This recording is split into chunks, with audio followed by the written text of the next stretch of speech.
Bom, então você que está vendo aqui esse vídeo agora sobre relações trigonométricas no triângulo retângulo, provavelmente já deve ter visto falar do triângulo retângulo.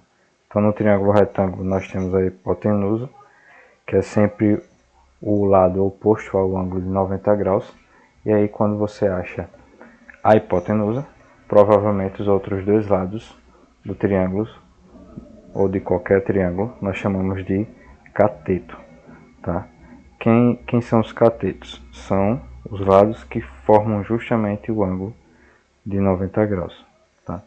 Então existe uma relação que envolve esses lados, olhando como ponto de referência esses ângulos aqui, ó, internos do triângulo retângulo. No caso, o alfa, que eu utilizei aqui, e o beta. Em outras situações podem vir outras representações para esses ângulos. Lembrando que o de 90 aqui, ó, ele já é fixo. Então o que vai variar só é o ângulo alfa e o ângulo beta. Então essas relações são dadas por essas três: o seno, o cosseno e a tangente. Tá? Então o seno ele sempre vai ser encontrado e conhecido como a razão entre o cateto oposto, chamar assim OP, sobre a medida da hipotenusa. O cosseno sempre será encontrado como cateto adjacente sobre a medida da hipotenusa. Assim como a tangente, ela vai ser a razão entre os catetos. Quem são os catetos? A razão entre o cateto oposto sobre o cateto adjacente. Tá? Lembrando que quando você for colocar em prática, você vai ter aqui valores e nós não vamos utilizar os nomes, vamos utilizar os valores. Então aqui é só para você saber que sempre o seno é o cateto oposto sobre hipotenusa, o cosseno o adjacente sobre hipotenusa e a tangente oposto sobre o adjacente. Então como é que funciona? Claro que você, se for olhar como referência o ângulo alfa, quem vai ser o oposto a esse ângulo alfa, o lado oposto a esse ângulo alfa, vai ser o C.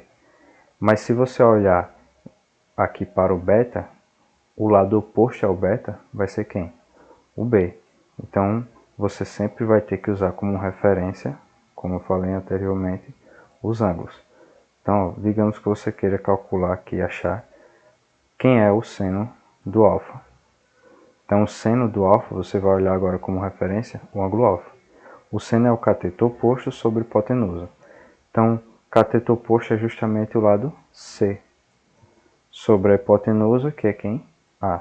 Então, você tem aqui essa razão, C sobre A. Se você quiser calcular, por exemplo, o cosseno do ângulo alfa, você vai olhar como referência o ângulo alfa. Então, você tem aqui o cateto adjacente, que é quem é a medida B, sobre a hipotenusa, que é a medida A. E se você quiser procurar a tangente do ângulo alfa, você vai olhar como referência o ângulo alfa, você vai ter quem? O cateto oposto é C, sobre o cateto adjacente, que é o B. Tá? Agora, digamos que você queira olhar como referência o ângulo beta. Então, você quer calcular quem é o seno de beta. Então, olhando agora para o beta, seno de beta vai ser o quê? Cateto oposto, ou seja, o lado oposto, quem é? B, sobre a hipotenusa A. Se você quiser calcular o cosseno do beta, você vai observar quem é o cateto adjacente, o lado adjacente. Seria aqui agora o C sobre a hipotenusa A. E assim, por fim, você tem também a tangente do ângulo beta. Quem é a tangente do ângulo beta? É o cateto oposto, ou seja, o lado oposto, nesse caso aqui é o B, sobre o cateto adjacente, que nesse caso é o C.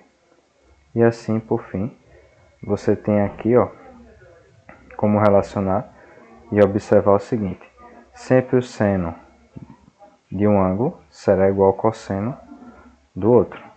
Então observe que o seno do alfa é igual ao cosseno do beta. Assim como o cosseno do alfa é igual ao seno do beta. Como eu falei, o seno de um ângulo sempre será igual ao cosseno do outro. E aqui a relação entre as tangentes, você deve observar que a tangente de um ângulo é uma razão na qual a tangente do outro ângulo é o inverso dessa razão. Olhe para aqui, você veja que tem C sobre B, e a tangente aqui do beta é B sobre C, ou seja, é o inverso.